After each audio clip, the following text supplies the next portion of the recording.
একসময় এক বড় নদীর ধারে ছিল একটি বিশাল জাম গাছ। সেই গাছে থাকত এক চঞ্চল ও হাসিখুশি বানর। প্রতিদিন সে পাকা মিষ্টি জাম খেত এবং আনন্দে গান গাইত।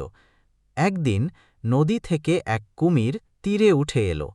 বানর কৌতূহল নিয়ে বলল, বন্ধু, তুমি কি জাম খাবে? এগুলো খুব মিষ্টি। কুমির জাম খেয়ে খুব খুশি হল এবং বানরের সঙ্গে বন্ধুত্ব করল। এরপর থেকে প্রতিদিন বানর কুমিরকে জাম খেতে দিত। একদিন কুমির জাম নিয়ে তার স্ত্রীকে খাওয়াল। কুমিরের স্ত্রী জাম খেয়ে বলল, যে বানর এমন মিষ্টি ফল খায় তার হৃদয় নিশ্চয়ই আরও মিষ্টি। লোভে স্ত্রী কুমিরকে বলল, তুমি ওই বানরকে আমার জন্য নিয়ে আসো, আমি তার হৃদয় খেতে চাই। কুমির দুঃখ পেল, কিন্তু স্ত্রীর কথায় রাজি হয়ে গেল। পরের দিন কুমির বানরকে বলল, বন্ধু, আমার বাড়ি নদীর ওপারে। আমার স্ত্রী তোমার জন্য অনেক ফল রেখেছে, চলো।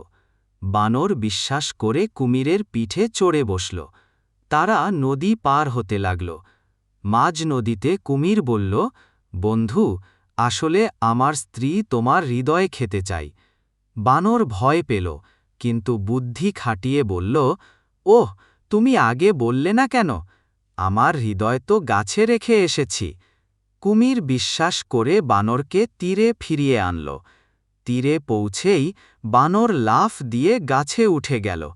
বানর হাসতে হাসতে বলল, বোকা কুমির, হৃদয় কি শরীরের বাইরে রাখা যায়? কুমির লজ্জায় মাথা নিচু করে নদীতে ফিরে গেল।